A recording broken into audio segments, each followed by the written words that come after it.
अपनी सहेलियों के साथ शाही बाग में सैर करती फिर रही थी कि अचानक एक गुलाम तेज़ी से शाही बाग में दाखिल हुआ और फिर वह शहजादी की तरफ बढ़ने लगा। शहजादी भी उसे आते देखकर रुक गई।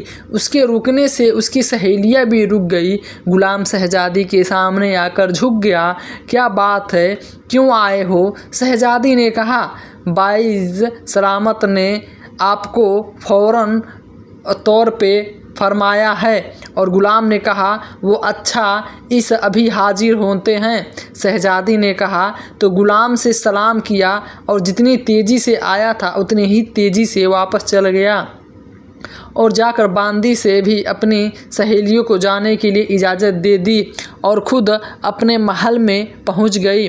उसने गुस्ल करके लिबास बदला और फिर अपने 2 हाथ कुनीज को साथ लेकर शाही महल में पहुंच गई। उसे बताया गया कि बातीज सलामत अपने हाथ कमरे में हैं, तो उसने दोनों कनीजों को वहीं रुकने का हुक्म दिया और ख़ुद अंदर दाखिल हो गई।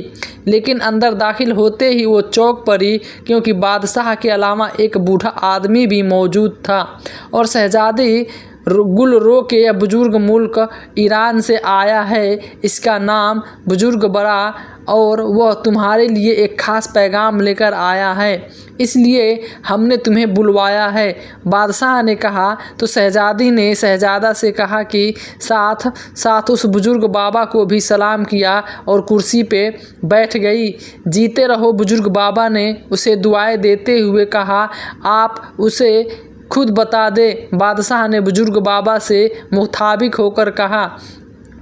तो बुज़ुर्ग में मैं ईरान का रहता हूँ। मैं एक रोज़ घूमता फिरता एक पहाड़ी के इलाके में चला गया था। वहाँ मैंने एक इंतहाई खूबसूरत महल देखा और ये महल देखते बहुत हैरान हुआ, क्योंकि उस जैसा खूबसूरत महल इससे पहले मैंने कभी नहीं देखा था।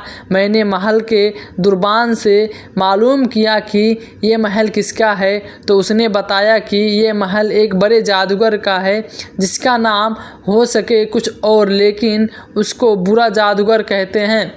मैंने महल में दाखिल होने की कोशिश की, लेकिन मुझे अंदर न जाने दिया गया। मैं वापस आ गया, लेकिन कुछ देर बाद एक आदमी मेरे पास आया और उसने कहा कि बूढ़े जादूगर को तुम्हारे महल में आने का इसलिए हुआ है और उन्होंने दुर्बल को इस बात पे सज़ा दी कि उन्होंने तुम्हें उस तक क्यों नहीं आने दिया और मुझे भेजा है कि आप दोबारा महल में आए। फिर मैंने उससे बढ़ा लिया और मैं कल महल में आऊँगा। चुनांचे मैं दूसरे रोज़ महल में पहुँच गया। बूढ़ा जादूगर वाकई बहुत बूढ़ा और इंतहाई बदसूरत था। वह मुझे एक कमरे में ले गया जहाँ दीवार पर एक बड़ी सी तस्वीर लगी हुई थी। यह तस्वीर एक हसीन शहजादी की थी। उस बड़े जादूगर ने बताया कि इसका नाम शहजादी गुलरुद है और यह मुगतल हरात की आदि है और बूढ़ा जादूगर उससे शादी करना चाहता है। उसने मुझसे कहा कि वो बादशाह के पास जाए और उससे बात करें।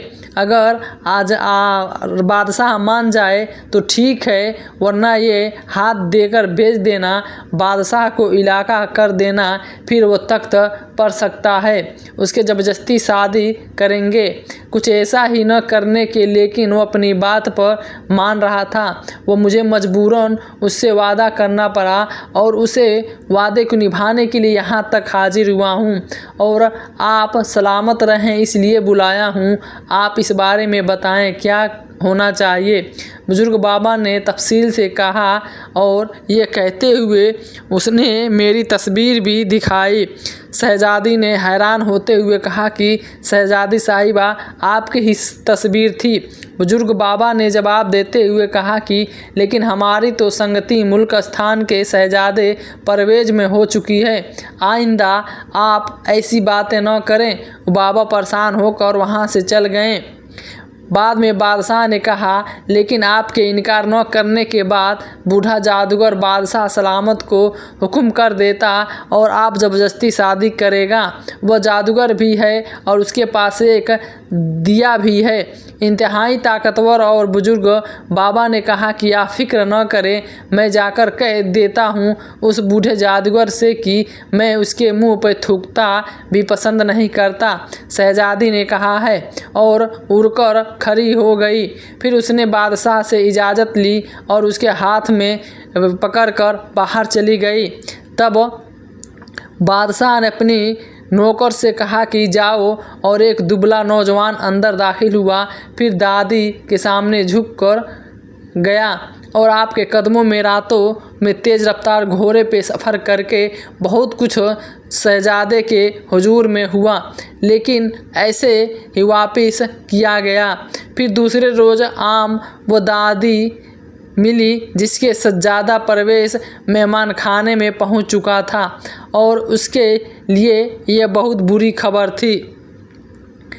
लेकिन कहा जाता है कि तुम्हारी मदद करूंगा, बुजुर्ग बाबा ने कहा, और इसके साथ ही उन्होंने मुसल्ला का कोना उठाया और उसके नीचे से एक खंजर निकाला। शहजादे को दे दिया और एक खंजर रख लो और इसके मदद से तुम उस जादूगर को मार सकते हो।